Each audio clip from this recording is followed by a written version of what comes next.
Je m'appelle Sophie, j'ai 21 ans, bientôt 22 ans. Je suis assistante médicale dans la vie car j'aime m'occuper des gens et les aider parce que quand j'étais plus petite, j'ai subi du harcèlement de mes environ 4-5 ans à mes 18 ans. J'ai décidé de faire partie de ce témoignage pour pouvoir expliquer aux gens ce que j'ai vécu et de pouvoir aider les personnes qui n'osent pas encore prendre la parole. Quand et comment as-tu réalisé que tu subissais du harcèlement ?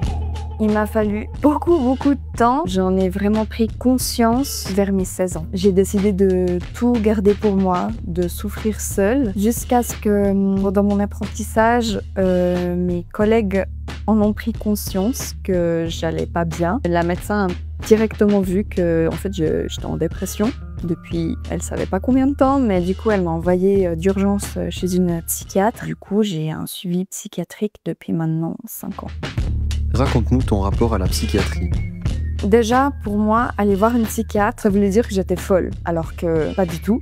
Mes parents, ils étaient un peu contre l'idée parce qu'ils voulaient pas que leur enfant soit dépressif. Je pense qu'ils avaient une sorte de déni. Du coup, ils me faisaient un peu passer pour la folle de la famille. Ça me gênait énormément d'aller chez la psychiatre. C'était un cercle vicieux, mais comme je commençais à mûrir, je me suis dit, bon allez Sophie, toi tu sais qui tu es, tu peux aller voir la psychiatre, c'est elle qui va t'aider, c'est personne d'autre.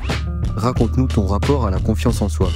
Je commence gentiment à prendre confiance en moi. Après, j'ai encore des lacunes, mais je me suis calmée, je me suis ressourcée. Et en fait, j'ai remarqué que cette histoire, elle se répète aussi chez plusieurs personnes qui sont dans le même cas que moi. Du coup, j'ai commencé vraiment à m'assumer, montrer la personne que je suis, de dire ce que j'aime, de dire ce que je n'aime pas. Et je trouve que s'entourer que de bonnes personnes, il n'y a rien de mieux. Des conseils pour les gens qui vivent la même situation que toi ?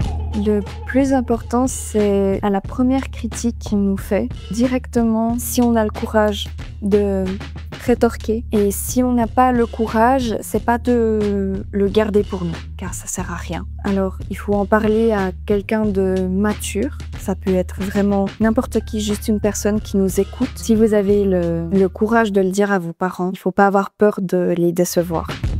Tu dirais quoi à la petite Sophie ? Déjà, je la prendrais dans mes bras parce qu'elle a besoin de réconfort. Je lui dirais que elle ose parler, que papa, maman, ils sont là, que je vais pas les décevoir, de prendre plus de temps pour soi et un petit peu moins pour les autres. Tu as un message de fin ? Ne laissez jamais qui que ce soit vous infliger de la douleur physique ou mentale, car vous méritez de vivre votre vie en étant heureux.